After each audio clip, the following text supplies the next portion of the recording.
Good morning, you beautiful person, you. It's day 20, or 0, whatever, of Joe at 40. 20 is a big number. It's nice and even. Not as cool as 10.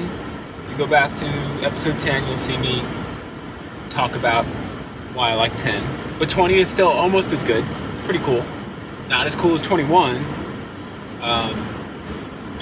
Whatever. I did my spinning class this morning, and it wasn't spinning. It was, they've rebranded it. They got a different teacher going in there, and it's called RPM. Kicks my butt. It absolutely kicks my butt. Definitely a very different workout than regular spinning. A lot more sprinting in RPM.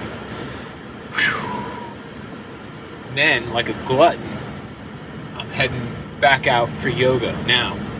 So, getting a lot of exercise on. It's going to be a difficult week next week to get any kind of proper time in for physical fitness. I'm going to have to basically either wake up really early or work out at really late, which I'm telling you right now, working out late is not going to happen. I'm going to be too tired. So I'm going to have to wake up really early every day next week in order to get any kind of exercise in, because it's a stacked week. Not only am I still a man short, because we're not bringing in the new guy until the following week, but I also have all those Charleston Beer Week events that I have to cover. So I've got my work cut out for me next week, but it's all right. It's all good. It's only 1 week. I can do it. Work hard, play hard. Whatever cliche you want to throw at it. So anyway, just listening to some new music on the old Spotify, and a new NOFX song popped up. Well, it might be an old NOFX song. It's a song I'd never heard from them before, called Oxymoronic, and it's all about how the pharmaceutical companies and doctors are the real drug dealers in America.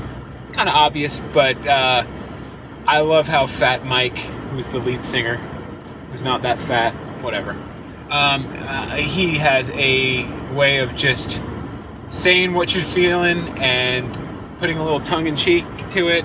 Lots of wordplay, which is not my favorite thing, but you know, NOFX has always been that kind of band. It's kind of goofy punk rock, but the point of the song, it hits home hard. You know, I've had it instilled in me since our childhood that, you know, doctors are really just shills for the drug industry, which is not fair to say because most doctors don't get in it for that reason. But it sure comes across that way when it feels like all they do is look for a drug to prescribe as a diagnosis. You know, when they diagnose you, they're just looking for a way to prescribe a drug to fix you. And the fix is usually not worth the side effects. You know, I learned a lesson a long time ago that like 90 to 95% of all of the issues that people go to doctors for will work themselves out. It's that 5 to 10% where they save your life that makes all the difference in the world, which is why you still need to go to your doctor and get checked out. But you know what? Have a little head on your shoulders. You know, if you've got a doctor that it just feels like they're constantly prescribing drugs to you and you're not feeling any better and you're juggling them around, I mean, I lived with that. I grew up with a grandmother who was addicted to prescription medicine. She had a basket full of prescription medicine that was ridiculous. And as a kid, I didn't recognize it. I didn't know what was going on, but she was always kind of like high, you know, and she was always just in a state of drug-induced, an altered state that was drug-induced. How's that? That sounds better. And I didn't know it. I didn't recognize it till I was older. And then I was like, oh my goodness, my grandmother was walking around stoned all day. Because she was on all sorts of different pain medications, and she had medications to deal with the side effects of her other medications, which to me is absolutely insane. Like, if you're taking medication to mitigate the side effects of your medications, maybe it's not working for you. The other thing that I've discovered in my in recent years, or so much as the recent year, is a lot of the things that we have chronic pain for are self-induced from not hereditary for most people. Most people it's not hereditary. Most people it's not just an old age thing or whatever. Most of the time it's because we live unhealthy lifestyles. And it's ridiculous how much of it is. It all comes back to poor diet and not getting any kind of use out of your body. The poor diet's probably the bigger of the two, but they feed hand in hand. If you have a poor diet, you don't want to exercise, you don't want to move because you feel sick all the time, and then you start treating the symptoms. You start treating the high blood pressure, and you start treating the side effects of unhealthy lifestyle, and you're not actually treating the problem, you're treating the side effects, which are or the symptoms. And that's why you've got to change it. You got to change your mindset. So I am told repeatedly by my wife that my opinions on this are mine opinions, and I shouldn't go preaching them. But it's sad because I started I was feeling the effects of the unhealthy lifestyle that I spent the majority of my life living, or at least the later half of the last 15 years or so of just being overweight, not exercising, not a lot of movement in my career where I was forced to use my body and not compensating it with exercise or activities, and most importantly, a really shitty diet, just an unbelievably shitty diet. And I turned it around. I really did. I got, I just got scared. I saw 40 coming down. It was coming at me. It was coming right for me. The year 40. And I don't know why that age stuck out in my head. I was like, man, if I get to 40 feeling like this, it's all downhill. I mean, you're going to age regardless. Things are going to start breaking down regardless. But you really don't have to suffer through it. You can go, I've been told that you can, for a lot of the problems with aging, you can slow down. You don't have to age, full force and worry about all of the problems with an unhealthy lifestyle if you don't want to. And I didn't want to. Jeez, Louise, sorry, I'm squeezing by this idiot who just isn't going, and never mind. You don't need to know about that. So, so my wife thinks I shouldn't preach. She's probably right, because people who preach like this are jerks. But I'm just telling you what worked for me. So, eating healthy, getting exercise. You don't need to be a part of any kind of fad or anything like that, but it helps to find something that works for you. You might try and fail. So what? You try. You fail. What's been the theme this week? One foot in front of the other. Just keep moving. Just keep trying. Something will stick. And, for me, it was giving up animal-based products. For me, it was basically living a vegan lifestyle. For the most part. I don't like to call myself vegan because I don't like to label myself that way. But for all intents and purposes, sometimes it's just easier, especially if you're out and about, to say, I'm vegan, so don't feed me anything with animal products. And it goes far beyond just that, because you can eat a plant-based diet and still eat like crap, because the real enemy is the sugar that's added to everything, and the salt, and the oil. All that kind of stuff is killing us, and they put it in everything.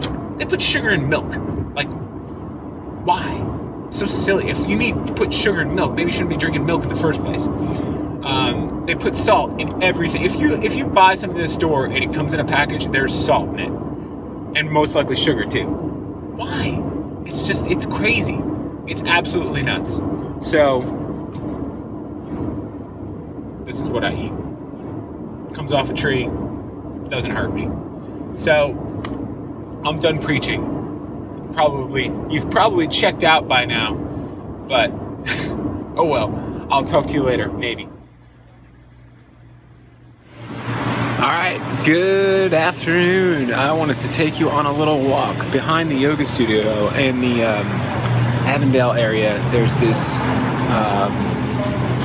alleyway behind all the stores that has become what they call CHART.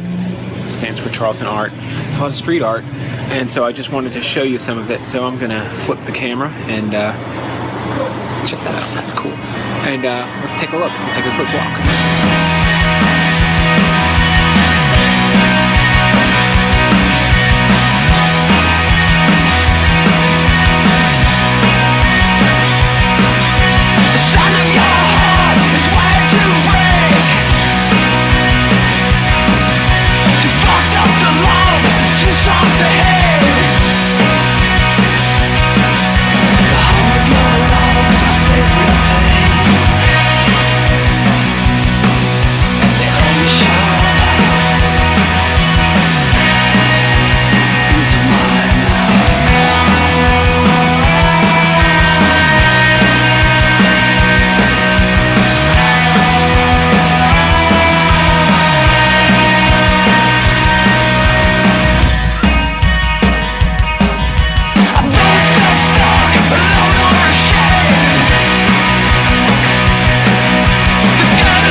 What do you think? It's pretty cool. I like that how the neighborhood embraces the street art community in Charleston and basically turns it into something that's a benefit for those of us who are willing to look for it. Talk to you later. Tell everybody about your new glasses, Karlina. My glasses! Where'd you get them from? At the game. Where? At the game. Oh, who bought them for you? Amy. Amy. Who's your favorite aunt? Amy. All right. Can you give me rock and roll? Nine. Rock and roll!